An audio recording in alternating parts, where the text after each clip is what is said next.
Welcome to the great debate. Congress Lok Sabha ఎన్నికల మేనిఫెస్టోని విడుదల చేసింది. ఎన్నో రోజులుగా ఉరిస్తూ వచ్చిన పార్టీ మొత్తానికి హామీలను ప్రకటించింది. 5 న్యాయ్ 25 గ్యారంటీ పేరుతో ఈ మేనిఫెస్టోని విడుదల చేసింది. మొత్తం 25 హామీలు వెల్లడించింది. 45 పేజీల మేనిఫెస్టోని కాంగ్రెస్ అధ్యక్షుడు మల్లికార్జున ఖర్గేతో పాటు సోనియా గాంధీ, రాహుల్ గాంధీ విడుదల చేశారు. సామాజిక సంక్షేమ పథకాలతో పాటుగా 25 గ్యారంటీలు చేర్చింది. దేశవ్యాప్తంగా కులగణన చేస్తామని స్పష్టం చేసింది. దేశవ్యాప్తంగా 8 కోట్ల కాంగ్రెస్ గ్యారంటీ కార్డులను పంపిణీ చేస్తామని స్పష్టం చేసింది. రిజర్వేషన్లపై ప్రస్తుతం ఉన్న 50% పరిమితిని తొలగిస్తామని హామీ ఇచ్చింది. పెట్రోల్, డీజిల్ ధరలను తగ్గిస్తామని తెలిపింది. వ్యవసాయ పరికరాలకు జీఎస్టీ మినహాయింపు ఇస్తామని హామీ ఇచ్చింది. రైల్వేల ప్రైవేటీకరణను నిలిపివేస్తామని స్పష్టం చేసింది.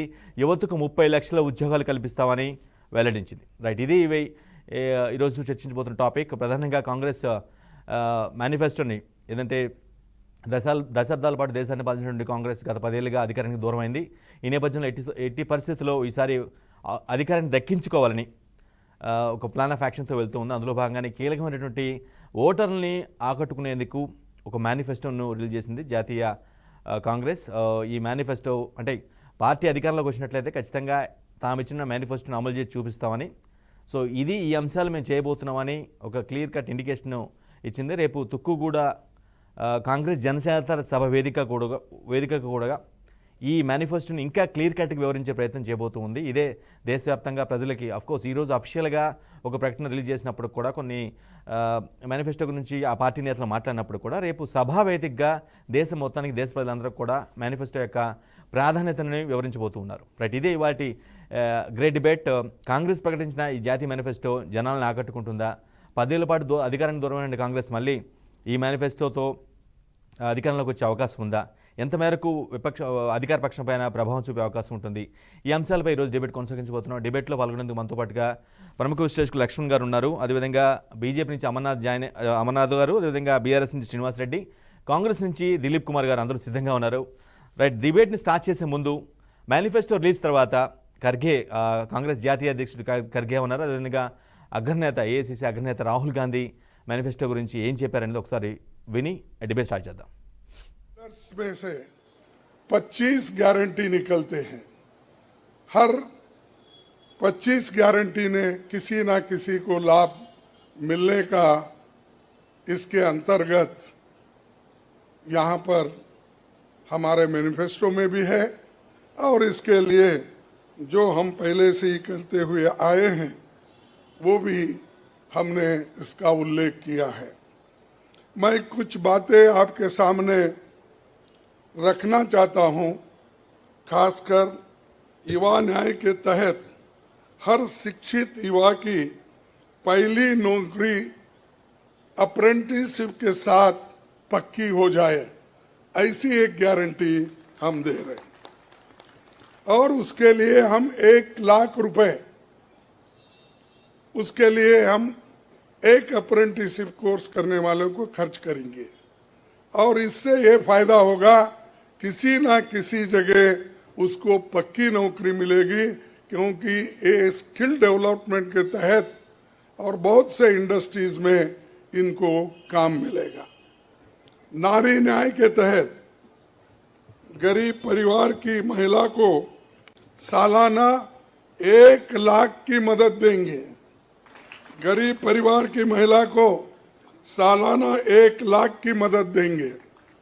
और किसान न्याय के तहत किसानों की कर्ज माफी और एमएस की कानून की गारंटी भी हम देंगे.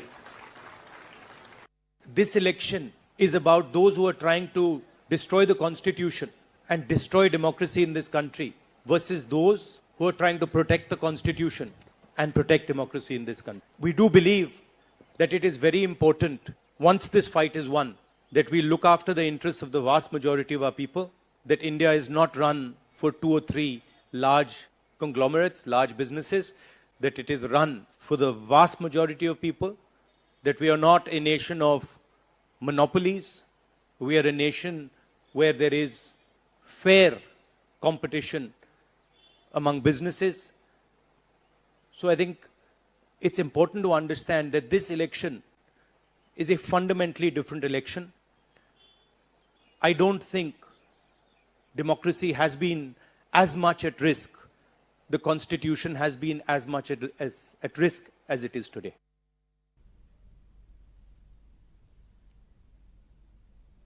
రైట్, అది కాంగ్రెస్ జాతీయ అధ్యక్షుడు ఖర్గే, అదేవిధంగా కాంగ్రెస్ అగ్రనేత రాహుల్ గాంధీ చాలా స్పష్టంగా చెప్తున్నారు. రాహుల్ గాంధీ అయితే ప్రజాస్వామ్యం కోసం కాపాడే ఒక వర్గం ఒకవైపు, ప్రజాస్వామ్యాన్ని కూని చేసే ఒక వర్గం ఒకవైపు ఉందన్నట్టు కొన్ని వ్యాఖ్యలు చేయడం జరిగింది. అంతేకాదు ఒక దేశం రన్ చేస్తున్నటువంటి ప్రభుత్వం ఒక ఇద్దరి కోసం పనిచేస్తుంది, ఇద్దరు కార్పొరేట్ గ్లోబల్ బిగ్ పర్సనాలిటీకి మాత్రం పనిచేస్తుంది, దేశ ప్రజలందరి కోసం పనిచేయాల్సిన అవసరం ఉంది ప్రభుత్వం అనేదని ఆయన చెప్తూ వస్తున్నారు.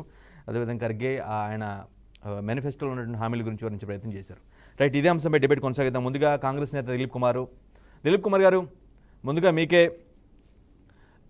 మీ 5 న్యాయ్ 25 గ్యారంటీస్తో 10 ఏళ్ళుగా అధికారంగా దూరమైనటువంటి మీ పార్టీ మళ్ళీ ఈసారి ఎన్నికల్లో అధికారంలోకి వచ్చే అవకాశం కనిపిస్తూ ఉందా? ఎంత ధీమాగా ఉన్నారు మీరు? ఇప్పుడు ఎలక్షన్ ఈజ్ ఎలక్షన్ అండి. ఏ ఫ్యాక్టర్ ఎప్పుడు ఏ దాన్ని ఇన్ఫ్లుయెన్స్ చేస్తుందో మనం ఎవరైనా కూడా చెప్పలేము. ఇప్పుడు తెలంగాణలో కూడా థర్డ్ టైం అధికారంలోకి వస్తామని బీఆర్ఎస్ విర్రవీగింది. ఏ విధంగా ప్రజలు రియాక్ట్ అయ్యారు, ఏ విధమైన ఫలితాలు వచ్చాయో మనం చూసాం. సో దేశవ్యాప్తంగా కూడా పాజిటివ్ గానే ఆలోచిస్తాం మనం. ఎందుకంటే రకరకాల శాఫ్నైజేషన్ అనండి, లేకపోతే ఈ సిబిఐ కానీ, ఈడీ కానీ, ఐటీ కానీ ఏ పద్ధతిలో అయితే విపక్షాలను టార్గెట్ చేసుకుని హెరాస్మెంట్ చేస్తున్నారో, ఇవన్నీ కూడా మనకు ఇది డెమోక్రసీ దేశంలో ఉందని కానీ, లేదా ఉంటే మనగలుగుతుంది కానీ అనిపించట్లేదు. కాబట్టి ఈ కూటమి కూడా ఎప్పుడు గతంలో ఇంత పెద్ద ఎత్తున ఎన్ని పార్టీలు ఒకే గొడుగు కింద రావడం లేదు మనం చూడలేదు. సో ఇవి గతంలో బీజేపీకి ఉన్న పాపులారిటీలో డెఫినెట్లీ యాంటీ ఇన్కంబెన్సీ ఫ్యాక్టర్ కూడా ఉంది. సో ఇవన్నీ ఫ్యాక్టర్స్ వల్ల నాకైతే అనిపిస్తుంది మార్పు తథ్యమేమో అనిపిస్తుంది. Maybe we don't know. See after all it is election, so we have to wait and see. Right, కాదు మీరు కాంగ్రెస్ ఇండియా కూటమికి కాంగ్రెస్ లీడ్ చేస్తుంది, కాంగ్రెస్ పెద్ద పార్టీగా ఉంది, నో డౌట్. సో ఆ కూటమిలో ఉన్నటువంటి పార్టీల యొక్క ఈ మేనిఫెస్టోని చూసి వాళ్ళు కూడా యాక్సెప్ట్ చేసి కొంత ఉమ్మడిగా వస్తే కొంత ఎఫెక్ట్గా ఉంటుందో చర్చించిన పరిస్థితి ఉందంటారా ఏసీసీ మిగతా పక్షాలతో, మిత్రపక్షాలతో? అంటే అంత కాంప్రహెన్సివ్ గా ఒక విజన్ డాక్యుమెంట్ అన్ని పార్టీలు కలిసి విడుదల చేయడం అనేది అంత సాధ్యమైనటువంటి పని అయితే కాదు. కాంగ్రెస్ విజన్ అన్నది ఖచ్చితంగా చెప్పాల్సిన అవసరం ఉంటుంది. ఇతర పార్టీల్లో కూడా ఒక మినిమం అండర్స్టాండింగ్ అనేది, ఒక కామన్ మినిమం ప్రోగ్రామ్ అనేది గతంలోనే చర్చించడం జరిగింది. ఆ అజెండా అనేది బ్యాక్ డ్రాప్ లో పెట్టుకునే ఈ విధమైనటువంటి ప్రణాళికను రూపొందించడం జరిగింది. దీనికి వాళ్ళు కూడా రాబోయే రోజుల్లో ఏ పార్టీకి ఆయా పార్టీ మేనిఫెస్టోలు ప్రకటించాల్సిన అవసరం ఉంటుంది. అవి కూడా ఆల్మోస్ట్ దీన్ని రిసెంబుల్ అవుతాయి. ఎందుకంటే ఆ అండర్స్టాండింగ్ లో మనం తెలిసి ఎక్కడ మేము పోటీ చేస్తున్నాము, ఎక్కడ చేయట్లేదు, ఎవరికి ఎన్ని సీట్లు ఇచ్చారో దాదాపుగా ఒక ఫెయిర్ అండర్స్టాండింగ్ ఆల్రెడీ వచ్చాం కాబట్టి ఈ రోజు మేము ముందుగా మేనిఫెస్టో రిలీజ్ చేయాల్సిన అవసరం కూడా ఉంటుంది. ఇది ఒక గైడింగ్ ఫ్యాక్టరీగా ఉంటుంది. ఆ తర్వాత ఆయా పార్టీల యొక్క లోకల్ ప్రాధాన్యతలు వేరు. సో వాళ్ళు ఎక్కువ మంది రీజనల్ పార్టీస్ ఉన్నారు కాబట్టి వాళ్ళకు ఉన్నటువంటి ప్రియారిటీస్ దృష్టిలో పెట్టుకొని వాళ్ళు కూడా రేపు పొద్దున ఆల్మోస్ట్ సిమిలర్ మేనిఫెస్టో రిలీజ్ చేస్తారని నేను ఆశిస్తున్నాను. రైట్, అమర్నాథ్ గారు, కాంగ్రెస్ ప్రకటించినటువంటి ఈ మేనిఫెస్టో ప్రజెంట్ ఫస్ట్గా మీ రియాక్షన్ ఏంటి? మీరేమనుకుంటున్నారు? ఈ మేనిఫెస్టో చూసే ఉన్నారు, హామీలు కూడా మీరు చూసే ఉంటారు, ఈ పార్టీకి ఏమి ఇచ్చారు ఏంటనేది, ఈ 5 న్యాయ్ 25 గ్యారంటీస్ అనేవి, మీ రియాక్షన్ ఏంటి? అంటే ఒక్కటి ఇక్కడ మనం అబ్జర్వ్ చేయాల్సింది ఏంటంటే 1947 నుంచి కూడా దాదాపు 2014 వరకు కూడా కాంగ్రెస్ పార్టీ ఆ మొత్తం సమయంలో 60 సంవత్సరాలు వాళ్ళే పరిపాలన కొనసాగించారు. ఈ దేశాన్ని 60 సంవత్సరాలు పాలించి ఇంకా ఈ దేశంలో ఈ సమస్యలు ఉన్నాయంటే అసలు వాళ్ళు ఎంత దారుణంగా ఫెయిల్ అయినారనేది మొదటగా మనం విశ్లేషించాల్సిన అవసరం. అసలు అప్పుడు ఎందుకు చేయలేదు? ఇప్పుడు వాళ్ళు ఇంత పెద్ద బుక్ రిలీజ్ చేశారు కదా, 40 పేజీల బుక్. ఈ బుక్లో ఉన్న అంశాలలో ఏ ఒక్కటైనా అప్పుడు చేయడానికి ప్రయత్నం చేశారా? ఇప్పుడు నేను 2-3 అంశాలను మీకు హైలైట్ చేస్తాను. పిఎంఎల్ఏను అబోలిష్ చేస్తామని చేస్తారు. పిఎంఎల్ఏ తీసుకొచ్చింది ఎవరు? అసలు మనీ లాండరింగ్ యాక్ట్ తీసుకొచ్చింది ఎవరు? తీసుకొచ్చింది కాంగ్రెస్ పార్టీ యూపీఏలో. కానీ వాళ్ళే ఇప్పుడు మళ్ళీ వచ్చి మేము దాన్ని తీసివేస్తామంటే దాని అర్థం ఏంది? పూర్తిగా ఇది ఏంటంటే కాంగ్రెస్ న్యాయపత్రంలో అసలు న్యాయమే లేదు, అది ఒక అన్యాయమైన పత్రం. ఎందుకంటే వాళ్ళకు గవర్నమెంట్ ఇచ్చి ప్రభుత్వము బ్రూటల్ మెజారిటీ ఇచ్చిన రోజు కూడా, అంటే 430 సీట్లు ఇచ్చిన రోజు కూడా 1984లో వాళ్ళు ఈ దేశాన్ని ఆర్థిక మూలాలు ఖతం చేసి 1989లో భారతదేశము బ్యాంక్రప్సీకి వెళ్ళింది, on the verge of bankruptcy. ఏది 5 సంవత్సరాలు అద్భుతమైన మెజారిటీ, అటు రాజ్యసభలో ఇటు లోక్సభలో ఫుల్ మెజారిటీ ఇస్తే కాంగ్రెస్ పార్టీకి 5 సంవత్సరాలలో వీళ్ళ నాన్న ఎవరైతే ఇప్పుడు రాహుల్ గాంధీ, అంటే రాహుల్ గాంధీకి ఇప్పుడు మీరు కూడా పాప ఏం చెప్పలేక వాళ్ళ అధినాయకుడనో ఏదో చెప్తున్నాం తప్పితే ఆయనకు అసలు ఏ పోస్ట్ మీద ఆయన ఆ ఫ్రంట్ పేజీలో ఉన్నాడండి? ఇప్పుడు వాళ్ళ నాయకురాలు ఎవరు? వాళ్ళ అధ్యక్షుడు ఖర్గే గారు, ఉపాధ్యక్షులు ఎవరో ఉన్నారు. అసలు రాహుల్ గాంధీకి ఏ పోస్ట్ ఉంది? ఆయన ఎందుకు వాళ్ళ మేనిఫెస్టో పైన ఆయన ఫోటో ఉండాలి? ఆయన వాళ్ళ ప్రధానమంత్రి క్యాండిడేట్ అని వాళ్ళు అడిగారు. అక్కడ అడిగితే లేదు నేను ప్రధానమంత్రి క్యాండిడేట్ అని ఇంకా డిసైడ్ కాలేదు, అందరు కలిసి గెలిచిన తర్వాత డిసైడ్ చేస్తారని చెప్పాడు. అంటే ఆయన ఎందుకు ఉండాలి అక్కడ? సరే, అది వాళ్ళ పార్టీ ఇష్టం, నేను ఆ క్వశ్చన్ చేయట్లేదు. కానీ 60 సంవత్సరాలు భారతదేశాన్ని పరిపాలించి భారతదేశంలో ఈ రోజున్న అన్ని కష్టాలకు, అన్ని ప్రాబ్లమ్స్కు రీజన్ అయిన, కారణభూతమైన కాంగ్రెస్ పార్టీ 139 సంవత్సరాల వయసున్న అతిపెద్ద పార్టీ ఈరోజు కొత్తగా వచ్చి మేము ఇది చేస్తాము, మాకు ఈ విజన్ ఉంది. ఆయన ఈరోజు ఖర్గే గారు మాట్లాడితే అది నమ్మశక్యంగా లేదండి, అది ఏదో నవ్వులాటలాగా ఉంది. ఎందుకంటే అమర్నాథ్ గారు సంవత్సరాల క్రితం అమర్నాథ్ గారు మీ పర్టికులర్గా ఈ మేనిఫెస్టో చూసినట్లయితే ఏదైతే బీజేపీ పాలన రూలింగ్లో 10 ఏళ్ల రూలింగ్లో కొంత విస్మరణగా కొంత అంటే వదిలేయబడ్డాయో కొన్ని ఐటమ్స్, కొన్ని హామీలు, వాటిని టార్గెట్ చేస్తూ లైక్ కోట్ చేసినట్టుగా అనిపిస్తుంది. ముఖ్యంగా ఉద్యోగాల కల్పన కానీ, లేదంటేనేమో పెట్రోల్ డీజిల్ పెరుగుదల తగ్గిస్తామని కానీ, ఇవన్నీ కూడా కొన్ని బీజేపీ టార్గెట్, బీజేపీ చేయలేనివి, కొంచెం నియంత్రించలేనివి చేయడానికి సిద్ధంగా ఉన్నామని ఒక క్లారిటీ ఇచ్చినట్టుగా ఉంది మేనిఫెస్టోలో. లేదు అసలు అట్లా లేనే లేదండి. ఎందుకంటే అసలు వాళ్ళకు ఇప్పుడు వీళ్ళు ఒక దిక్కు నుంచి స్టార్ట్ చేసి మీరు చదవండి, నేను పూర్తిగా 2 సార్లు చదివినా.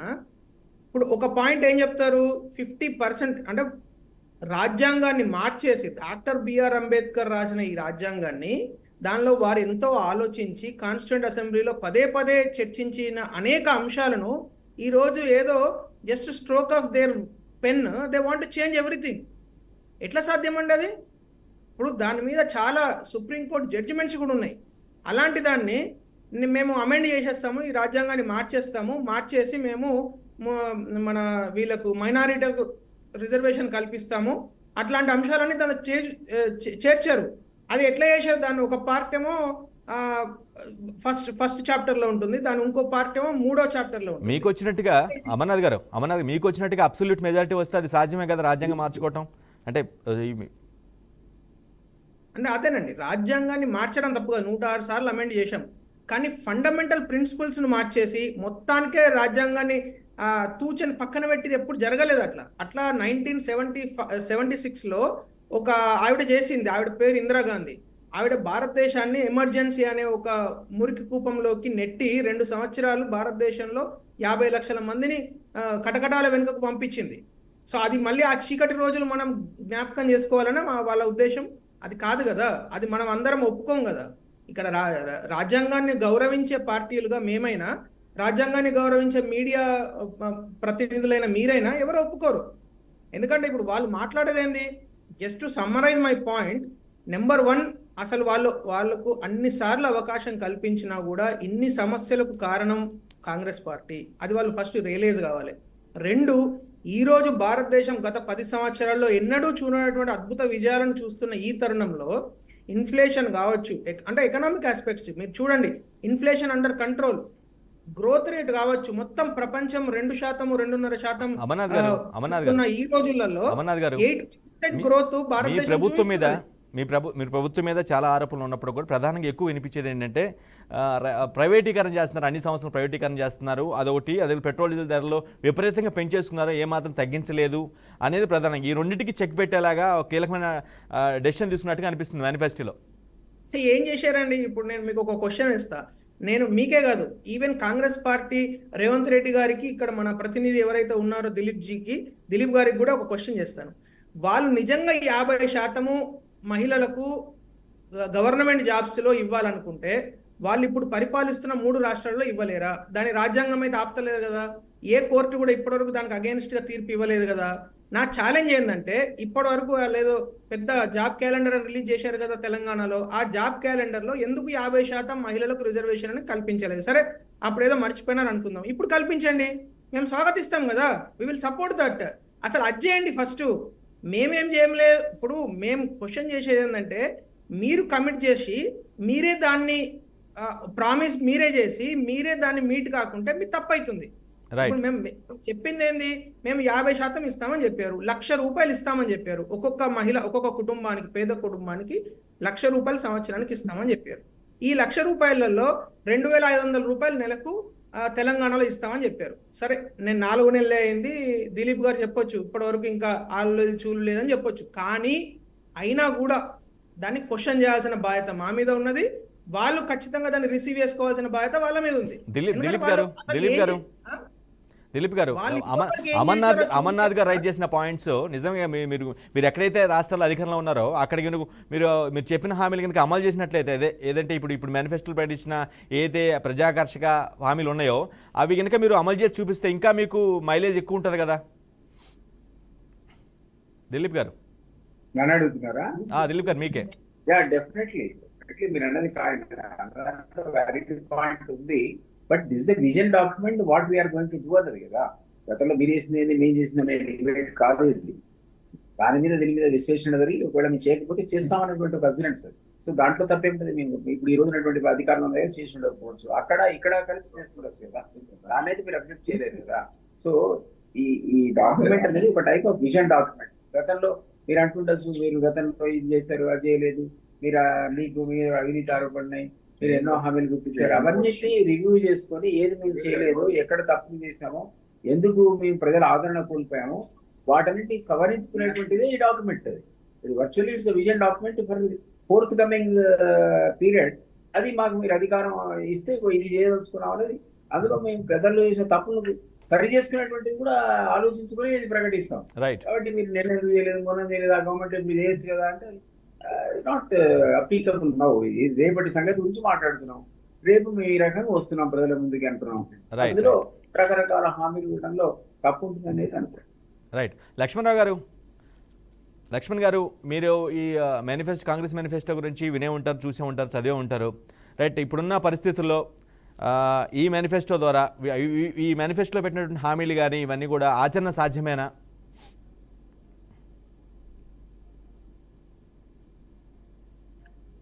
లక్ష్మణ్ గారు మీ ఫోన్ మ్యూట్లో ఉన్నట్టు చెక్ చేసుకోండి ఒకసారి. లక్ష్మణ్ గారు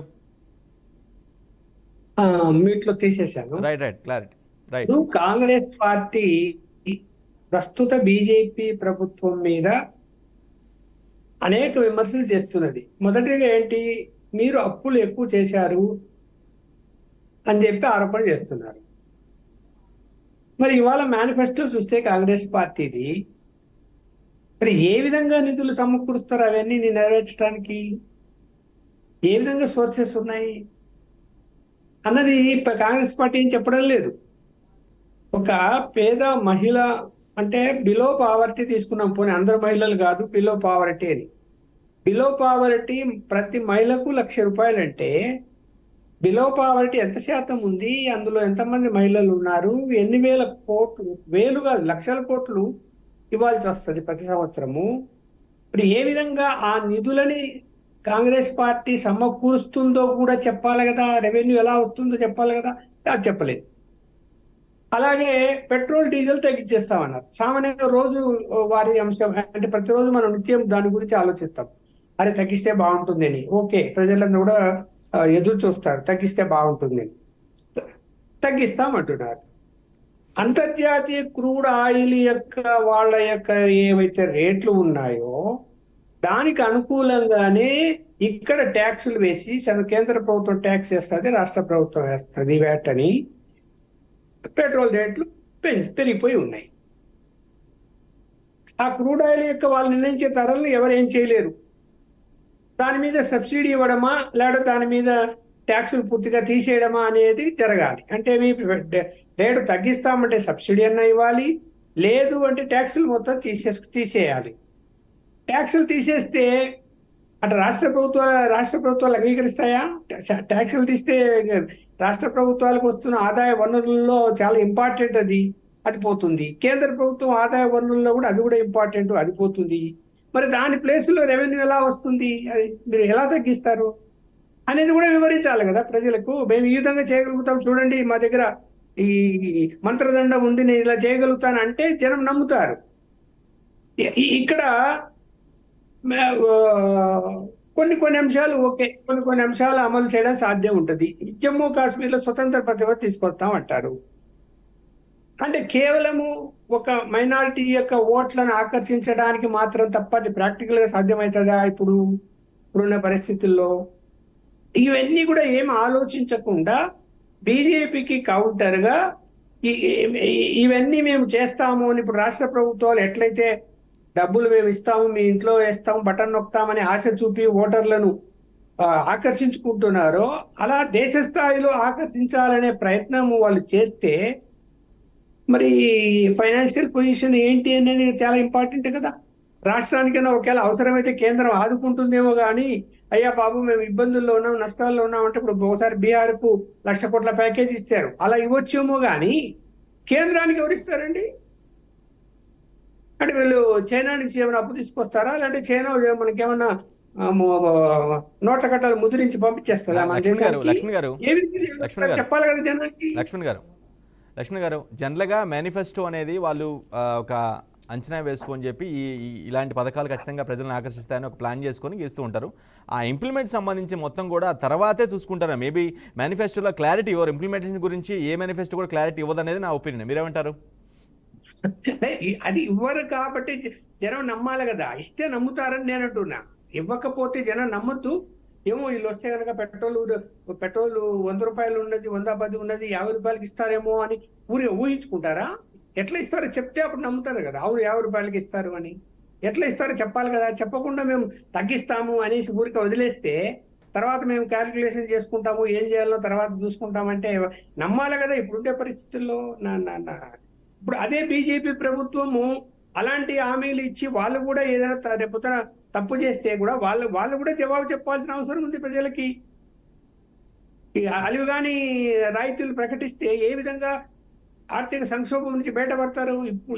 ఇప్పుడే కరోనా వచ్చిన తర్వాత తట్టుకొని నిలబడ్డాము. దేశంలో 6వ ఆర్థిక వ్యవస్థలో 6వ స్థానంలో ఉన్నాం మనం, తట్టుకొని నిలబడి. ఇంకా 3వ స్థానానికి రావాలని ఆశిస్తున్నాము. మరి ఇంకా వెనక్కి వెళ్ళిపోతామా మనము? ఇవన్నీ క్వశ్చనబుల్లే కదా. రైట్. ఇదే అంశంపై డిబేట్ కొనసాగిద్దాం. బీఆర్ఎస్ నేత శ్రీనివాస్ రెడ్డి గారి రియాక్షన్ కూడా తెలుసు. కాంగ్రెస్ ప్రకటించిన మేనిఫెస్టో, జాతీయ మేనిఫెస్టోపై మనం చర్చిస్తున్నాం. ప్రధానంగా 5 న్యాయ్ 25 గ్యారంటీ పేరుతో రిలీజ్ చేసినటువంటి ఒక మేనిఫెస్టో, కాంగ్రెస్ మేనిఫెస్టో పైన చాలా ఆశలు పెట్టుకున్న ఆ పార్టీ శ్రేణులు ఖచ్చితంగా దీన్ని ప్రజల్లో తీసుకెళ్ళి అధికారంలో వచ్చేందుకు ఒక మంచి మార్గం అవుతుందని భావిస్తున్నారు. రైట్. శ్రీనివాస్ రెడ్డి గారు బీఆర్ఎస్ నుంచి. శ్రీనివాస్ రెడ్డి గారు, కాంగ్రెస్ అనుకున్న లక్ష్యం నెరవేరేనా ఈ మేనిఫెస్టోతో? శ్రీనివాస్ రెడ్డి గారు. కాంగ్రెస్ పార్టీ తెలంగాణ రాష్ట్రంలో అమలు కానీ అలివి కానీ హామీలు ఇచ్చింది. ఏదన్నా అమలు చేసిందా తెలంగాణ రాష్ట్రంలో? ఇప్పుడు ఏమన్నారు, ప్రతి రైతు భరోసా కింద 15,000 రూపాయలు ఇస్తా ఉన్నారు. మీ దగ్గర అంతా డేటా ఉంది. ఎవరికన్నా ఏ రైతుకన్నా ఇచ్చినావా 15,000 రూపాయలు? తర్వాత గృహలక్ష్మి కింద 2,500 రూపాయలు మహిళకి ఇస్తా ఉన్నావు. ఏ మహిళకన్నా 2,500 ఇచ్చిందా తెలంగాణ రాష్ట్రంలో? తర్వాత ప్రతి ఒక్కరికి విద్యార్థికి స్కూటీ ఇస్తా ఉన్నావు. ఏ విద్యార్థి కన్నా స్కూటీ ఇచ్చిందా తెలంగాణ రాష్ట్రంలో? తర్వాత ఇప్పుడు ఇక్కడ ఇయ్యలే కానీ దేశం అంతా మేము స్టైపెండ్ 1,00,000 రూపాయలు ఇస్తాడు. ఏడుకెళ్ళి తెచ్చిస్తావు అంటే అలావి కానీ హామీలు ఇచ్చి తర్వాత ఏదో తెలంగాణ రాష్ట్రంలో సాగు తప్పి కన్నలొట్టు పోయినట్టు దేశం అంతా కూడా నువ్వు జోడయాత్ర చేస్తున్నావు. మీకు తెలంగాణలో కాంగ్రెస్ పార్టీ ఇచ్చిన హామీలు కనిపించట్లేదా? ప్రజలందరూ కూడా మన ఇంప్లిమెంట్ అవుతున్న హామీలు శ్రీనివాస్ రెడ్డి గారు చూసినావు, దిప్పుడు గల్లెం కాడ అందరం చూసిపోతారు చూసినావు. గట్లా ఇప్పుడు మన కాంగ్రెస్ పార్టీ పరిస్థితి అట్లా ఉంది. తర్వాత ఈ దేశంలో కాంగ్రెస్ పార్టీ అంటే చచ్చిపోయిన పార్టీ. తర్వాత మన మహారాష్ట్ర, మన మధ్యప్రదేశ్లో ఆయన, రాజస్థాన్లో అయినా, ఛత్తీస్గఢ్లో అయినా ఇంకేడుంది కాంగ్రెస్ పార్టీ పోటీ చేస్తానికే నాయకులు పారిపోయారు. తర్వాత శ్రీమతి సోనియా గాంధీ గారు పోటీ చేయకుండా రాజ్యసభ సభ్యురాలు తీసుకుంది. తర్వాత మనకి వాళ్ళు ఇప్పుడు ఎవరన్నా పోటీ చేస్తాను సిద్ధంగా ఉన్నారా? పెద్ద నాయకులు పోటీ చేస్తాను సిద్ధంగా లేరు. ఇక చిన్న నాయకులు ఏముంటదిగా. ఎందుకంటే ఈరోజు మన తెలంగాణ రాష్ట్రంలో ఏంటంటే అలవిగా హామీలు ఇచ్చి తర్వాత అబద్ధాల మీద గతం ఎక్కొచ్చు కాక, కానీ ఇదే మేనిఫెస్టోను తర్వాత ఇదే ఇటువంటి రకాన్ని దేశమంతా ఇంప్లిమెంట్ చేస్తాం, తర్వాత దేశమంతా పోతామంటే ప్రజలు నమ్మే పరిస్థితి లేదు. తెలంగాణలో చూసిర్రు, రేపు పార్లమెంట్ ఎన్నికల్లో కర్రు కాల్చి వాత పెట్టేటువంటి పరిస్థితి కనిపిస్తా ఉంది. ఏడికి పోయినా ఈరోజు పంటలు ఎండిపోతే పోయే పాపన పోలేదు. కానీ క్రికెట్ చూస్తానికి మాత్రం రేవంత్ రెడ్డి వేయడు. అంటే మనం ఏడున్నాం అంటే క్రికెట్ చూస్తానికి నీకు సమయం దొరుకుతుంది, కానీ పంటలు ఎండిపోయిన ప్రజల కాడికి పోతానికి మాత్రం నీకు సమయం దొరకదా? అంటే ఇదేనా? తెలంగాణ ప్రజలు ఓటేసి తర్వాత గెలిపిస్తే నువ్వు చేసేది ఏంది? ఇలా మొండి చేయి చూపుతా ఉన్నావు ప్రజలకు.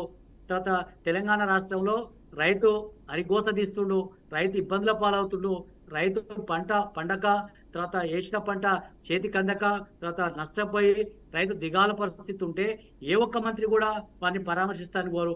భేదంగా పైపెచ్చు కేసీఆర్ గారు బయలుదేరి రైతులను పరామర్శిస్తా ఉంటే ఒక డ్రామా అంటారు. అంటే ఇదేనా? ఇలా రైతు ఇబ్బంది పడతా ఉంటే, రైతు దిక్కుదోచని పరిస్థితిలో ఉంటే చేయాల్సినటువంటి కార్యక్రమాలు చేయకుండా, తర్వాత 200 మంది చనిపోయారు రైతులు అని చెప్తా ఉంటే నువ్వు చనిపోలేదు, తర్వాత ఇదంతా బీఆర్ఎస్ డ్రామా, బీఆర్ఎస్ ఎవరు రైతే చనిపోలేదని చెప్పేసి సాక్షాత్ ముఖ్యమంత్రి గారు అంటారు. మేము లిస్ట్ ఇవ్వమన్నారు, లిస్ట్ ఇచ్చినాం, బిడ్డ ఇప్పుడు ఇయ్యి, తర్వాత ఎకరానికి 25,000 రూపాయల నష్టపరిహారం చెల్లించాలి, చనిపోయినటువంటి ప్రతి రైతుకు కూడా 25 లక్షల రూపాయల శ్రీనివాస్ రెడ్డి గారు, చెల్లించాలని శ్రీనివాస్ రెడ్డి గారు డిమాండ్ చేస్తాం. శ్రీనివాస్ రెడ్డి గారు, నా మాట వినిపిస్తుందా మీకు? నేనేమంటే మీకు కాంగ్రెస్ తెలంగాణలో అమలు చేస్తున్న హామీలు మీకు కనిపించట్లేదా? ఓన్లీ అమలు కానివి వాళ్ళు చెప్పి చేయలేదని మాత్రమే కనిపిస్తుందా? అమలు అవుతున్నాయి కనిపించట్లేదా? ఏం హామీలు అమలు చేసి ఇచ్చారు మీరు చెప్పుడు సార్? మీ బీఆర్కే టీవీ సాక్షిగా మీరు చెప్పురి, ఈ యొక్క స్కీమ్ అమలు చేసినాం చెప్పండి సంపూర్ణంగా. ఒక ఉచిత బస్సు ఒక్కటి తయారుగా ఉంది, ఒంటి పెడత పెళ్లి కొడుక తిరుగా అని చెప్పేసి ఆడ బస్ తిరిగితే బస్సులో పోయగానే ఏమనుకుంటారు, ముష్టి యుద్ధాలు జరుగుతున్నాయి, చూడకూడని చీన్లు చూస్తున్నాం, ఒక్కొక్కరు సిగపట్లు, తర్వాత పిడిగుద్దులు, తర్వాత ఇవన్నీ బస్సులో కనిపిస్తా ఉన్నాయి. బస్సులు ఏం చేయాలి? బస్సు సంఖ్య పెంచి తర్వాత ఉచితంగా ఇస్తే సెట్ అవుతుంది. కానీ ఉన్న బస్సులనే, నువ్వు తయారున్న బస్సులనే ఎక్కండి, తర్వాత ఈరోజు తిరుగుతానికి కూడా బస్సులు లేవు. అసలు దాంట్లో నువ్వు ఆడోళ్ళకు ఉచితంగా ఇచ్చినావు, మహిళలకు ఉచితంగా ఇచ్చినాక ఏం చేస్తున్నావు? బస్సులలో సరిపోని సంఖ్య లేక, తర్వాత సీట్లు లేక నిలబడి కొట్టుకుంటున్నారు. కొన్ని బస్సులలో ముష్టి యుద్ధాలు జరుగుతూ ఉన్నాయి. అంటే ఇవన్నీ ఏంది? కావాలని ఈరోజు తయారుకున్న బస్సు ఒకటి పెట్టావు, తర్వాత కరెంట్ అన్నావు, ఎవరికన్నా ఇచ్చిందా? ఎక్కువ మందికి రాలే, ఏదో ఒక అరకొరకు ఇచ్చినావు. రైతు భరోసా ఇచ్చిరా సార్? రైతు భరోసా ఇచ్చిరా? మీరే చెప్పండి. ఈ మేనిఫెస్టో ద్వారా కాంగ్రెస్ లక్ష్యం నెరవేరదని మీరు బలంగా నమ్ముతున్నారు. ఈరోజు కాంగ్రెస్ పార్టీ ఇక పోయింది, అదేదో తెలంగాణ రాష్ట్రంలో సాగు తప్పి కళ్ళలోట పోయినట్టు ఏదో తెలంగాణ రాష్ట్రంలో వచ్చింది. కర్ణాటకలో కూడా ఉంది కదా, కర్ణాటకలో కూడా ఉంది. చచ్చిపోయిన పార్టీ ఎవరు లేపుతాడు? అది చచ్చిపోయిన పార్టీ కాంగ్రెస్ పార్టీ ఏడలేదు, ఒక కర్ణాటక గీడ అంతే. ఇక ఇప్పుడు 3 రాష్ట్రాల్లో ఉంది, ఇక అది కూడా పోతుంది ఈ దెబ్బతోటి. ఒకటి కర్ణాటకలో పోయినట్టే. కర్ణాటకలో పార్లమెంట్ ఎన్నికలు అయిపోయినాక దాని చక్కదనంలో తెలుస్తుంది మనకు. తర్వాత తెలంగాణ రాష్ట్రంలో కూడా తెలుస్తుంది. మనం ఏంటంటే ఒకటే, ఈరోజు నువ్వు ఎక్కడి నుంచి ఫండ్స్ తీసుకొస్తావు, తర్వాత నీ యొక్క ఏ నుంచి నిధులు తీసుకొస్తావు, నిధి లేకుండా దానికి ఒక ప్రణాళిక లేకుండా అలవిగానే హామీలు ఇచ్చి ఈరోజు ఎవరిని అబాస్పాలు చేస్తారు? తెలంగాణ రాష్ట్రంలో ఇట్నే చేసినావు అంటే భారతదేశం అంతా కూడా గిట్నే మోసం చేస్తావు, గిట్నే చేస్తాం, మేము గద్దెక్కుతాం అనుకుంటా. నీకు ఎవరు అభ్యర్థి లేకపోయా? ప్రధానమంత్రి అభ్యర్థి ఎవరు చెప్తలేవు కదా. ఆడ బీజేపీ ఏం చెప్పింది? నరేంద్ర మోడీ పెడతా ఉంటుంది, మరి నువ్వేం చెప్తున్నావు? నీ ఇప్పుడు ఖర్గే గారిని పెడతావా? రాహుల్ గాంధీ గారిని పెడతారా? సోనియా గాంధీ గారిని పెడతారా? ప్రియాంక గాంధీ గారిని పెడతారా? చెప్పలేకపోతున్నారు కదా. దిలీప్ గారు, మీ రాష్ట్రంలో తెలంగాణలోనే అమలు చేయట్లేదు, అది ఇచ్చిన హామీలు అమలు చేయని పరిస్థితి ఉంది. ఇదిగా దేశవ్యాప్తంగా పెట్టిన మేనిఫెస్టో అమలు అవుద్దంటే ఎవరు నమ్ముతారు అనేది ప్రధానంగా ఆయన, దీనికి మీ ఆన్సర్ ఏంటి? దిలీప్ గారు, వచ్చి 3 నెలలు అయిందండి. 3 నెలల్లో అన్ని స్కీమ్స్ కూడా ప్రారంభించాం. ఇది చివరి కంట అందరి బెనిఫిషియర్స్ కి అంతా అందుతాయా లేదా అన్నది ఇదే డిబేటబుల్ ఇష్యూ. 1 year కో 2 years కో మీరు కనుక మాకు అవకాశం ఇస్తే అప్పుడు అందరికి వచ్చి రాలేదనొచ్చు. ఆల్రెడీ సర్వే స్టార్ట్ చేసాం. వాళ్ళు అధికారంలో ఉన్న సందర్భంలో మొత్తం 10 ఏళ్ళు బంగారు ప్లేట్లో పెట్టి వాళ్ళకి అధికారం ఇస్తే ఇష్టం వచ్చినట్టు ఒక్కొక్కరు సామంతరాల ఎమ్మెల్యేలు, ఎంపీలు, మంత్రులు లూటీ చేస్తే ఒక్కొక్కరి దగ్గర 1,00,000 కోట్లు ఉన్నాయనేది ఒక రూమర్. ఈ రోజు చూస్తున్నాం, పాపం కూతురు పోయి ఆడ జైలుకు పోవాల్సిన పరిస్థితి వచ్చింది. ఇప్పుడు కనుక ఈ ఫోన్ ట్యాపింగ్ కేసు కనుక ఓపెన్ చేస్తే దాదాపుగా కేటీఆర్, కేసీఆర్ కూడా జైలు పోయే పరిస్థితి వచ్చింది. అంటే ఒకసారి అధికారం చేతిలో పెట్టుకున్నాక వాళ్ళు ఏ నిర్వాహకం చేశారు? మీరు మాట్లాడమని నువ్వు మాట్లాడమని ఏమన్నా మర్యాద కదా. నేను చెప్పింది విన్నాక మీరు మాట్లాడండి, ఎందుకంటే నేను ఇంతసేపు మాట్లాడిన ఒక్క మాట మాట్లాడండి, నా తర్వాత మాట్లాడండి. ఏది కావాలంటే అది మాట్లాడండి, కానీ నా తర్వాత నేనేమంటున్నా అంటే ఒక సామంత రాజులాగా ఎమ్మెల్యేలు, ఎంపీలు, మంత్రులు యథేచ్ఛగా తెలంగాణలో 10 ఏళ్ళు మనం అధికారం ఇస్తే దోచుకున్న వీళ్లకు మమ్మల్ని క్రిటిసైజ్ చేసే అధికారం ఎక్కడిది? మీరు వచ్చి 3 నెలలే కదా మేము అయింది. మేము మంచి చేస్తామా చెడు చేస్తామా? రేపు పొద్దున ప్రజలు 1 ఇయర్కో 2 ఇయర్స్కో డిసైడ్ చేస్తారు. మీకు అప్పుడు యాంపుల్ ఆపర్చునిటీ ఉంటుంది. అసలు రైతుల దగ్గరికి కేసీఆర్ అనేవాడు 10 ఏళ్లలో పోయినటువంటి వాడు నిద్ర లేచి ఈ రోజు పోయి రైతుల గురించి ప్రయాణాలు చేసి లేకపోతే పొలాల కళ్ళాల దగ్గర తిరిగితే అది ఆయన చేతిలో అధికారం ఉందా? అధికారులను ఆదేశిస్తాడా లేకపోతే ఆయన ఏమైనా డబ్బులు ఇస్తాడా? ఇది అయ్యే పనేనా? అంటే ఇట్లాంటివన్నీ కూడా పొలిటికల్ మైలేజ్ కోసం చేయడమే తప్ప చేజేతుల స్వయంకృతాపరాధం. వాళ్ళు ఈరోజు అధికారం కోల్పోయిందన్నది చేజేతులు చేసుకున్నారు. మీరు నిజంగా మీకు అధికారం ఇస్తే ఇంకా కాస్త ధ్వంసం అయిపోయాడు తెలంగాణ. అది ప్రజలు నమ్మారు కదా. మా వాళ్ళు ఏమైతే రేపు పొద్దున చూడండి, ఈరోజు ముఖ్యమంత్రి అందుబాటులో ఉన్నాడు, మంత్రులు అందుబాటులో ఉన్నారు. ఈ 30 కేవలం 100 డేస్లో మేము కరువు పట్టుకురాలేదు, గ్రౌండ్ వాటర్ని కిందికి పోనీయలేదు. అంటే అది 100 డేస్లో సాధ్యపడదు. ఒకవేళ ఏమన్నా ఇబ్బందులు వచ్చి ఉంటే క్యూములేటివ్ ఎఫెక్ట్ అది. ఇన్నేళ్ల పరిపాలనలో వచ్చే క్యూములేటివ్ ఎఫెక్ట్ వల్ల వచ్చినటువంటి అర్థాలే తప్ప 3 నెలల లోపల మేము కరువు పట్టుకొస్తామా, వర్షాలు ఆపుతామా? ఇవన్నీ అయ్యే పనులు కావు. ఒకటి అంత సీరియస్గా మా మీద అలిగేషన్స్ పెట్టే మీరు వెయిట్ అండ్ సీ అంటారు. నేను దేశవ్యాప్తంగా కూడా గతంలో మీరు కూడా పొరపాటు చేసి ఉండొచ్చు, అక్కడ అవినీతి పార్టీ చేసి ఉండొచ్చు. ఆ కారణం దించి 10 ఏళ్ళు ఈరోజు బీజేపీకి అధికారం అప్పచెప్పారు. మరి వాళ్ళ ఫెయిల్యూర్స్ కూడా ఇక్కడ ఉన్నాయి కదా కళ్ళెదురుగా. 2 కోట్ల ఉద్యోగాలు ప్రతి సంవత్సరం అన్నారు, అది రాలేదు. 15 లక్షలు మీ అకౌంట్లో డిపాజిట్ అన్నారు, అది రాలేదు. ఈడీ, సిబిఐ, ఐటీ శాఖలు ఈ రోజు విపరీతంగా ప్రతిపక్షాలను టార్గెట్ చేసి ఏ విధంగా వాళ్ళందరినీ హింస పెడుతున్నాయో అందరం చూస్తున్నాం. ఇది ఎక్కడ ఇండిపెండెన్స్ వచ్చిన తర్వాత ఇప్పటివరకు ఇది ఎన్నడూ జరగలే. ఆ విధంగా మీరు ప్రజాస్వామ్యాన్ని దెబ్బతీస్తున్నారు. కాబట్టి ఈ రోజు ఎన్నడూ లేని విధంగా విపక్షాలని ఒక ఛత్రీ కింద వచ్చినాయి, ఒక గొడుగు కిందకి వచ్చినాయి. చూద్దాం మేమిచ్చేటువంటి మేనిఫెస్టో విజన్ డాక్యుమెంట్ వల్ల ప్రజలు ఆకర్షితులు అవుతారా లేదా మీ వల్ల అవుతారా చూద్దాం. మీరేం తక్కువ అప్పులు చేసినరా? ఈవెన్ బీజేపీ కూడా లక్షలాది కోట్లు గతంలో ఆర్బీఐ అన్నది నోటీస్ ఓన్లీ స్టేట్ గవర్నమెంట్స్కి ఇవ్వలే, ఎఫ్ఆర్బిఎం లిమిట్ దాటినటువంటి రాష్ట్రాలకు ఇచ్చింది, కేంద్రానికి కూడా ఇచ్చింది నోటీసులు. అయ్యా నువ్వు ఎఫ్ఆర్బిఎం లిమిట్ దాటి అప్పులు చేస్తున్నావు అని. కాబట్టి అప్పు చేస్తామా, సప్పు చేస్తామా, ఏం చేస్తాం, తప్పు చేస్తామా అన్నది ఒక అవకాశం ఇచ్చి చూడాలి. గతంలో మీరు తప్పులు చేసినాం కాబట్టి మీకు అధికారం వచ్చింది. సో ఆ తప్పులు చేయమని కదా మేము మాట్లాడేది. అమర్నాథ్ గారు ఈ దిలీప్ గారు రైజ్ చేసిన పాయింట్స్లో కొన్ని వాస్తవాలు అయితే ఖచ్చితంగా ఉన్నాయని చెప్పుకోవాలి. ఎందుకంటే ఏడాదికి 2 కోట్ల ఉద్యోగాలు, 15 లక్షల నగదు అనేది ప్రతి అకౌంట్లో అనే మాటలు అదైతే అది జస్ట్ హామీగానే మిగిలిపోయింది, కానీ అదైతే ఇంప్లిమెంట్ అయిన పరిస్థితి కనిపించలేదు. సో మిమ్మల్ని నమ్మినట్టుగానే కాంగ్రెస్ని కూడా నమ్ముతారేమో. మీరు రెండింటిని కలపొద్దు. 2 కోట్ల ఉద్యోగాలు అన్నది వాస్తవం, కానీ 15 లక్షలని ఎప్పుడు కూడా అనలేదు. అసలు ఎప్పుడు కూడా అది హామీ రూపంలో ఇవ్వలేదు. అసలు అది చెప్పలేదు. అది మాటల సందర్భంలో ఒకవేళ వెలికి తీసి ఖచ్చితంగా వేస్తా అన్నారు అర్హులకి. లేదా తప్పదు. అసలే మీరు వినండి, నాకు వీడియో పంపించండి, నేను దాన్ని ఖచ్చితంగా ఒప్పుకుంటా. మేము కట్టుబడి ఉన్నాం. ఎవరైనా వీడియో పంపించవచ్చు ఇక్కడ ఉన్న వాళ్ళల్లో. Having said that I'm not getting in that debate. ఇక్కడ పాయింట్ ఏంటంటే గత 10 సంవత్సరాలలో 18 కోట్ల కొత్త ఈపీఎఫ్ అకౌంట్లు క్రియేట్ అయినాయి. ఇది తప్ప వాస్తవమా అనేది మీరు ఈపీఎఫ్ వెబ్సైట్లోకి వెళ్తే వాళ్ళే చెప్తారు. రైట్, ఇది పబ్లిక్ డొమైన్ ఉన్న డేటా. అంటే 18 కోట్ల కొత్త ఈపీఎఫ్ అంటే ఎంప్లాయ్మెంట్ ప్రావిడెంట్ ఫండ్ ఉట్టుగానే బజార్లో బయటలు తీసుకోరు కదా. ఖచ్చితంగా వాళ్ళకి ఏదో ఒక ఎంప్లాయ్మెంట్ వచ్చిందనంటే కదా. అంటే 2 కోట్ల ప్రభుత్వ ఉద్యోగాలు క్రియేట్ చేస్తామని అయితే చెప్పలేదు కదా. అంటే 18 కోట్ల ఉద్యోగాలు క్రియేట్ అయినాయి. ఇది నిర్వివాదమైన అంశము. మీ ఎవరైనా వెరిఫైబుల్ ఫ్యాక్ట్. మీరు వెబ్సైట్లోకి వెళ్ళండి, వాళ్ళ నెంబర్లతో సహా క్లియర్గా ఉంటుంది. రైట్.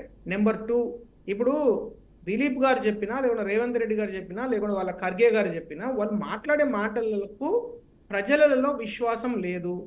ఎందుకంటే వాళ్ళు ఏం చెప్పినా కూడా ఈరోజు, ఎందుకంటే దేశంలో అత్యధిక సంవత్సరాలు పరిపాలించింది ఆ పార్టీ, అత్యధిక సార్లు పరిపాలించింది ఆ పార్టీ, అత్యధిక మంది ప్రధానమంత్రులు వచ్చింది ఆ కుటుంబం. ఆ కుటుంబము ఏ కుటుంబము? ఎవరైతే ఇప్పుడు అసలు ఏ పోస్టు లేకుండా ఉట్టుగానే ఇట్లా మేనిఫెస్టో పట్టుకొని ఫోటోలు దిగుతున్నారో ఆ కుటుంబం. ఏ కుటుంబంలో ఒక పదవి తీసుకునే దమ్ము లేకుండా, కనీసం అధ్యక్ష పదవిని తీసుకొని లేకుండా ఉపాధ్యక్ష పదవిని తీసుకొని అకౌంటబుల్గా ఉండే పరిస్థితి లేకుండా ఉట్టుగానే నవ్వుకుంటూ ఫోటోలు దిగే ఎవరైతే షహజాదా మన రాజకుమారుని లాగా ఉట్టుగానే వచ్చి టీషర్ట్లు వేసుకొని ఫోటోలు దిగే ఆ కుటుంబం. రైట్. ఇప్పుడు ఆ కుటుంబము ఏం చెప్తున్నది? వాళ్ళు ఏ కుటుంబాన్ని కాపాడడానికి వాళ్ళు మాట్లాడుతున్నారు. ఇప్పుడు ఆయన ఏమంటున్నాడు? ఎవరినో కాపాడడానికి మోడీ గారు పనిచేస్తున్నారు. మరి వీళ్ళే కుటుంబాన్ని కాపాడడానికి ఈరోజు ఆయన ఫోటో వేశారండి.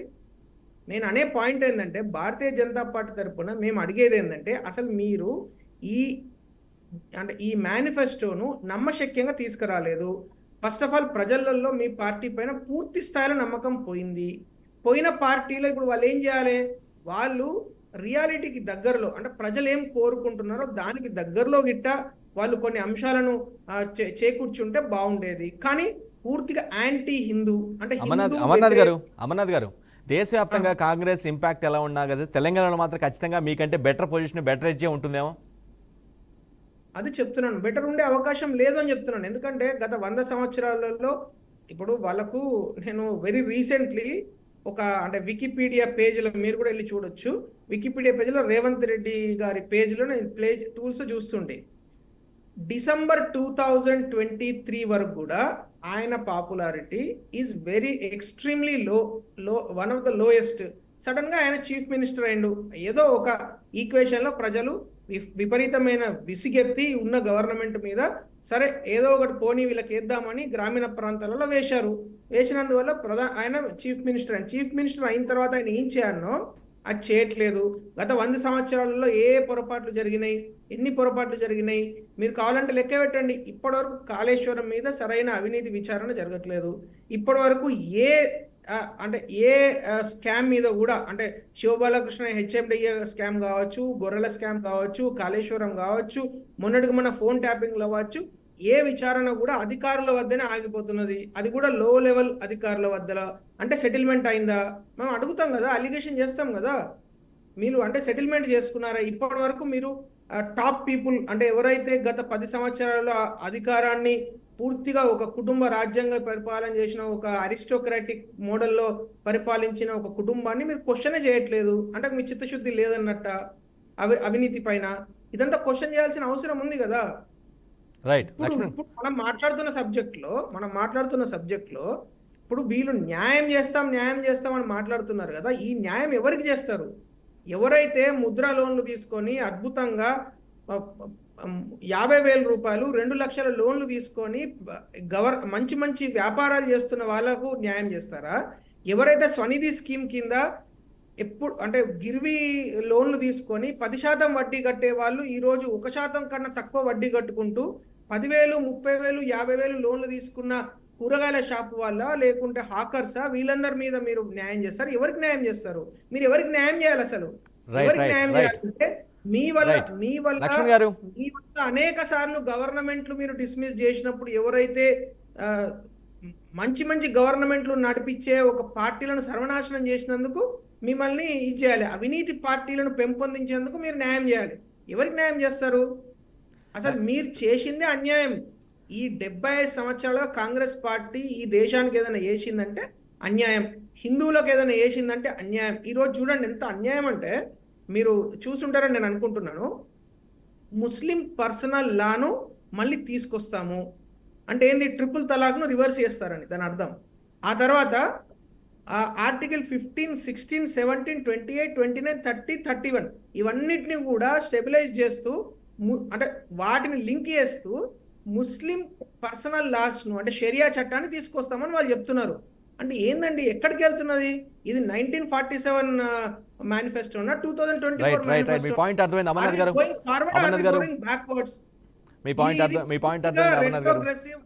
రిగ్రెసివ్ వెనుకకు వెళ్ళి, అంటే ఆయన న్యాయయాత్ర ముందుకెళ్లకుండా వెనుకకు వెళ్ళిండేమో, ఆ వెనుకకు వెళ్ళే మేనిఫెస్టో తయారు చేసుకుని వచ్చిరండి వీళ్ళు. రైట్. దాన్ని ప్రజలు లక్ష్మణ్ గారు, కాంగ్రెస్ పార్టీ ఒకవేళ విజయం సాధించాలనుకుంటే అది మేనిఫెస్టో కీ రోల్ పోషిస్తుందా, లేదంటే ప్రధానమంత్రి అభ్యర్థి ఎవరో తెలిస్తే ఆ కూటమి తరపున అది కీ రోల్ పనిచేసే అవకాశం ఉంటుందా, కీ రోల్ ప్లే చేసే అవకాశం ఉంటుందా? ఇవాళ దేశ ప్రజలు ప్రతి విషయాన్ని కూడా కూలంకషంగా తెలుసుకుంటున్నారు సోషల్ మీడియా వచ్చిన తర్వాత. ఇంకా ఎప్పుడో ఒక చోట ఇంటర్నెట్ లేక, మొబైల్ పోక, గ్రామీణ ప్రాంతాల్లో కొంత సమాచారం అందకపోవచ్చేమో, కానీ దాదాపు 90% మంది ప్రజలకి అన్ని విషయాలు తెలుస్తున్నవి. ఎవరిని నమ్మాలా, ఎవరిని నమ్మకూడదు, మాట చెప్తే ఎవరు చేయగలుగుతారు. నాయకుడి మీద విశ్వాసం అనేది ముందు ఇంపార్టెంట్, ఫస్ట్, తర్వాత పార్టీ. ఒకప్పుడు అలా కాదు. కాంగ్రెస్ పార్టీనా ఆ కాంగ్రెస్ పార్టీ ఓటేయాలి, కమ్యూనిస్ట్ పార్టీ అంటే కమ్యూనిస్ట్ పార్టీ ఓటేయాలి అని ఆ సిద్ధాంతాలు చూసి ఓట్లు వేశాం. ఇప్పుడు ఏ రాజకీయ పార్టీలకు సిద్ధాంతాలు ఏం లేవు, అధికారమే పరమావధి. దానికి అనుకూలంగా సిద్ధాంతాలు మారిపోతుంటాయి. అందువల్ల ఏమైంది, నాయకులు ఇంపార్టెంట్ అయినా. నాయకులు ఎవరిని సెలెక్ట్ చేసుకోవాలి, ఎవరు మనకు పనికొస్తారు, ఎవరు మనకు అండగా ఉంటారు అనేది ఎక్కువగా ఇవాళ జనం ఆలోచిస్తున్నప్పుడు నరేంద్ర మోడీ గారు యొక్క 10 సంవత్సరాల ఇమేజీ ఊహించినంత స్థాయికి వెళ్ళిపోయింది. ఆ ఇమేజ్ని డామినేట్ చేయగలటువంటి దరిదాపులకి రాగలటువంటి నాయకుడు ప్రతిపక్ష పార్టీలలో ఎవరు లేరు. లక్ష్మి గారు 10 సంవత్సరాల ఇమేజ్లో ఫెయిల్యూర్స్ ఉన్నాయి, సక్సెస్లు ఉన్నాయి, అవునా కదా? చూడండి, ఏ ప్రభుత్వ పరిపాలన కూడా ఫెయిల్యూర్ సక్సెస్ రెండు ఉంటాయి. రెండు లేకుండా ఏముంటారు.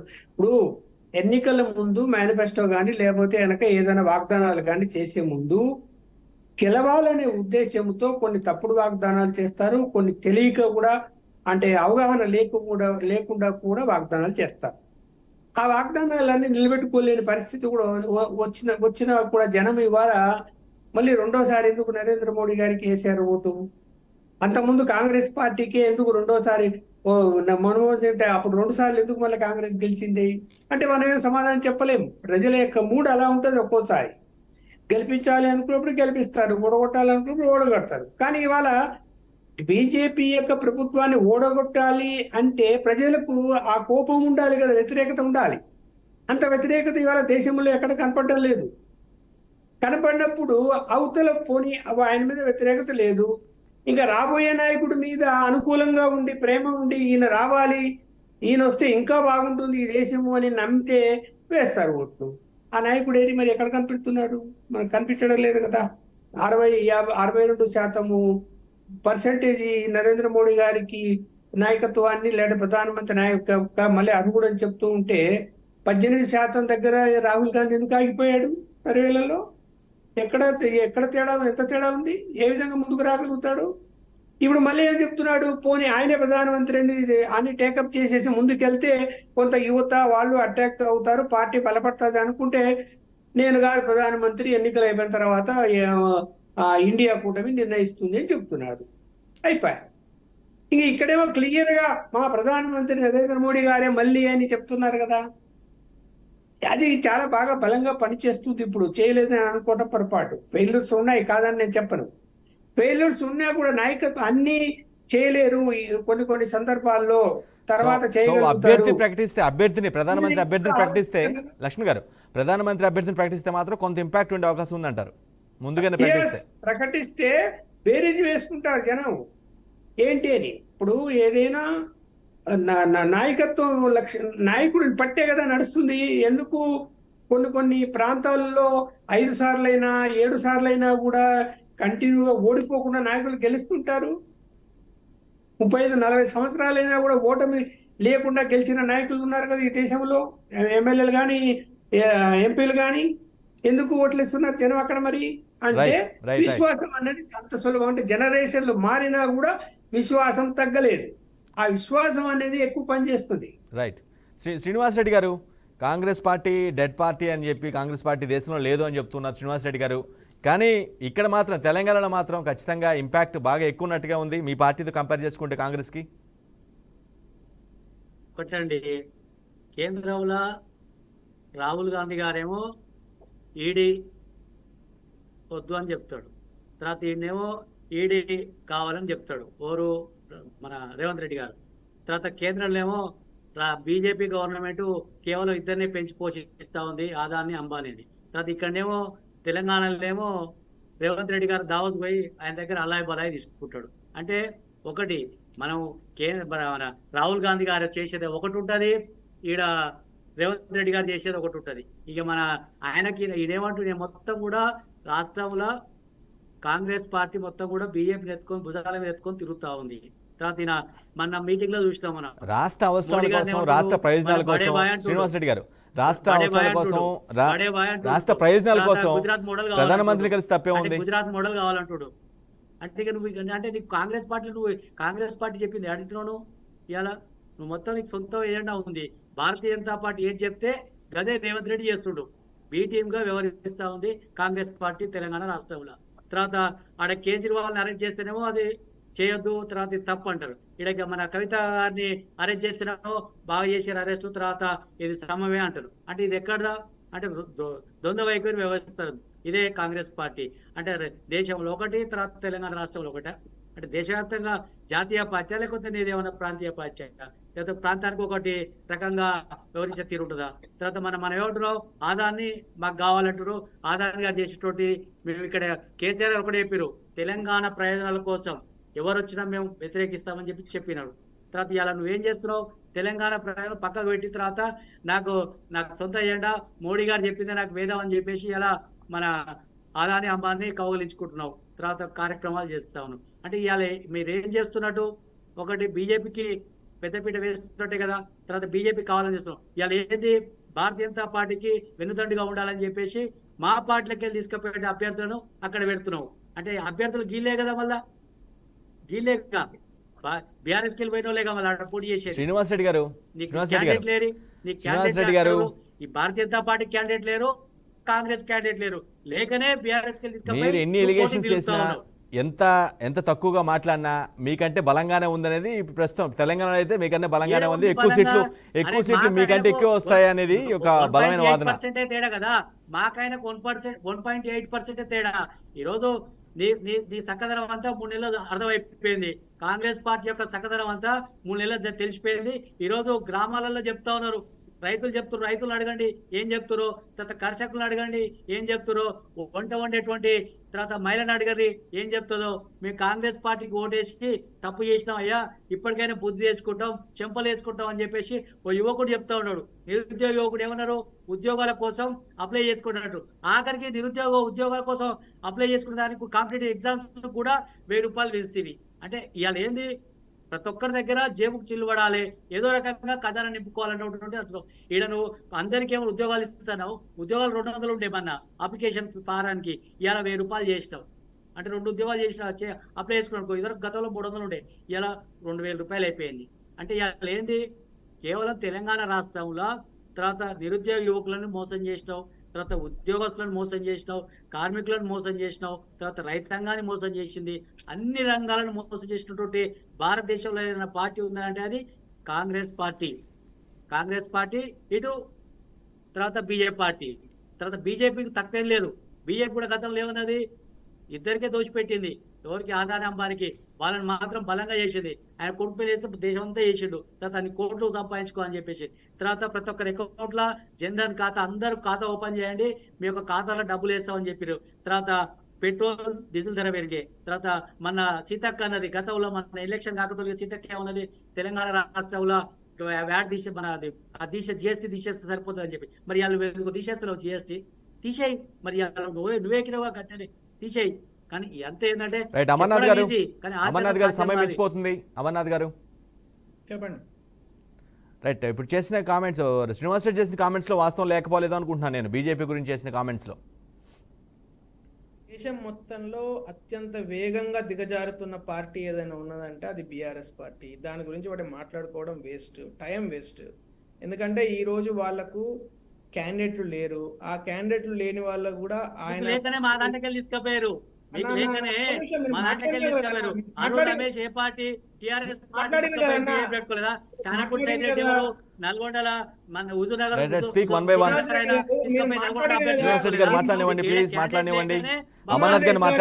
భారతీయ జనతా పార్టీ క్యాండిడేట్ లేకనే పెట్టుకున్నారు.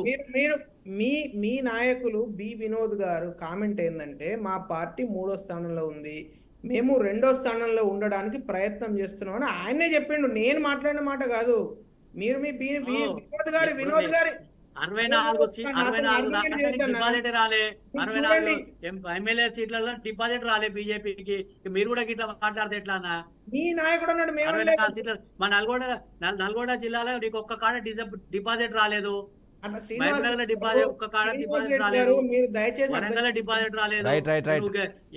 ఫైనల్ వర్డ్స్ సమయం మించిపోతుంది. ఫైనల్ వర్డ్స్ అమర్నాథ్ గారు, ఫైనల్ వర్డ్స్ అమర్నాథ్ గారు, సమయం మించిపోతుంది. ఇప్పుడు నేనేం చెప్తున్నానంటే, యాజ్ ఫర్ యాజ్ అది మేనిఫెస్టో గురించి మాట్లాడుతున్నాం కాబట్టి, ఈ మేనిఫెస్టో శ్రీనివాస్ రెడ్డి గారు ఒక్క నిమిషం ఆగండి, మొత్తం మీరే మాట్లాడితే ఎట్లా? మాకు అవకాశం ఇచ్చారు కదా, మేము మాట్లాడనియండి. దేశవ్యాప్తంగా మనము కాంగ్రెస్ పార్టీ ఏమేమి చేస్తుందని రాసిరు. దానిలో 3 పాయింట్లు నేను క్లియర్గా మీకు చెప్పాలనుకుంటున్నాను. ఒకటి ఏంటంటే ఫస్ట్ ప్రజలకు ఈ మేనిఫెస్టో వీళ్ళు కాంగ్రెస్ పార్టీ చేస్తుంది అనే విశ్వాసం లేదు. ఎందుకు లేదు అంటే అసలు వాళ్ళకు ఏ నాయకుడు చేస్తాడో వాళ్ళకే కన్ఫ్యూజన్ ఉంది. ఇప్పుడు వాళ్ళు అదేంది ఖర్గే గారు ప్రధానమంత్రి అవుతారా, వాళ్ళ దాని నుంచి లేకుండా రాహుల్ గాంధీ అవుతారా, లేకుండా ఇండియా అలయన్స్లో ఇంకెవరైనా అవుతారా అనే దాని మీద ప్రజలకు విశ్వాసం లేదు. రెండో విషయం ఏమొస్తున్నదంటే ఇది పూర్తిగా హిందూ వ్యతిరేక, అంటే మైనారిటీలను ముస్లింలను పోలరైజ్ చేయడానికి, వాళ్ళని రెచ్చగొట్టడానికి సిఏఏ తీసేస్తాము, ఆ తర్వాత మీకు ముస్లిం పర్సనల్ లాస్ను మళ్ళీ తీసుకొస్తాము, షరియా చట్టాన్ని తీసుకొస్తాము, లేకుంటే ట్రిపుల్ తలాక్ను రివర్స్ చేస్తాము, లేకుంటే ఆర్టికల్ 370ని పునరుద్ధరిస్తాము, మాట్లాడి రెచ్చగొట్టడానికి మాత్రమే వాళ్ళు పనిచేస్తున్నారు. సో ఇటువంటి పరిస్థితులలో వాళ్ళను ఎవ్వరు కూడా నమ్మే పరిస్థితి లేదు. ఈ రాష్ట్రంలో కాదు, ఒక తెలంగాణ గురించే కాదు, మొత్తం కర్ణాటక తీసుకున్న, హిమాచల్ ప్రదేశ్ లో తీసుకున్న, మొత్తం దేశంలో ఏ రాష్ట్రంలో కూడా వాళ్ళు నమ్మే పరిస్థితి రైట్ సమయం మించిపోతుంది. లక్ష్మణ్ గారు మీరు కాంగ్రెస్ మేనిఫెస్టో చూశారు. 10 seconds ప్లీజ్ కంక్లూడ్. నేను కాంగ్రెస్ పార్టీకి బీజేపీ వైపు నుంచి ఒకే ఒక ప్రశ్న సంధించాలనుకుంటున్నా. వాళ్ళు ప్రజల ముందుకు వెళ్ళేటప్పుడు ఈ మేనిఫెస్టో ఎవరు దీన్ని అమలు చేస్తారో కూడా చెప్పాలని నేను కోరుకుంటున్నా. ఎందుకంటే వాళ్ళు ఎవరు అమలు చేస్తారు? అది ఖర్గే గారు ప్రధానమంత్రి అమలు చేస్తారా, ప్రియాంక గాంధీ ప్రధానమంత్రి, లేకుంటే సోనియా గాంధీ? లక్ష్మణ్ గారు ఎవరికి ఎడ్జ్ ఉంది? కాంగ్రెస్ మేనిఫెస్టో చూశారు, బీజేపీ పరిస్థితులను చూశారు, బీజేపీ ఎంత స్ట్రాంగ్ ఉందో చూశారు. ఫైనల్ గా చెప్పండి, లోక్సభ ఎన్నికల్లో ఎవరికి ఎడ్జ్ ఉంటుంది? లక్ష్మణ్ గారు దేశవ్యాప్తంగా ఇవాళ ఉన్నటువంటి మూడోటి కంట్రీ చూసినప్పుడు ఎన్డీఏకే మనకు మొగ్గు కనిపిస్తున్నది తప్ప ఇండియా కూటమికి ఏమీ కనపడటం లేదు. Right thank you so much Dileep గారు, thank you so much Srinivas Reddy గారు, అదేవిధంగా అమర్నాథ్ గారు బీజేపీ నుంచి, అదేవిధంగా లక్ష్మణ్ గారు విశ్లేషకులు. Right, thank you so much. ఇది వాటి great debate. Of course Congress A party అయినా సరే అధికారంలో రావడం కోసమే మేనిఫెస్టో డిజైన్ చేస్తుంది. అంతకు మేనిఫెస్టో డిజైన్ చేసే ముందు చర్చిస్తుంది, చాలా సమాలోచనలు చేస్తుంది. బట్ అల్టిమేట్గా అధికారంలో అది ప్రజలు ఎంతమేరకు నమ్ముతారు, అధికారంలోకి వచ్చిన తర్వాత దాన్ని ఎంతమేరకు ఇంప్లిమెంట్ చేస్తారనేది కీ ఫ్యాక్టర్గా, కీ అంశాలుగా మనం చూడాల్సిన అవసరం ఉంటుంది. రైట్, రేపు జరగబోయే తుక్కుగూడలో జరగబోయే కాంగ్రెస్ జనజాతరలో కూడా ఈ మేనిఫెస్టో పైన మరింత వివరణ ఇచ్చే అవకాశం అయితే కనిపిస్తుంది. రైట్, ఇది వాళ్ళ గ్రేట్ డిబేట్. మరో డిబేట్లో మళ్ళీ కలుద్దాం. అప్పటివరకు చూస్తున్నారండి బీఆర్కే న్యూస్ తెలుగు సత్తా.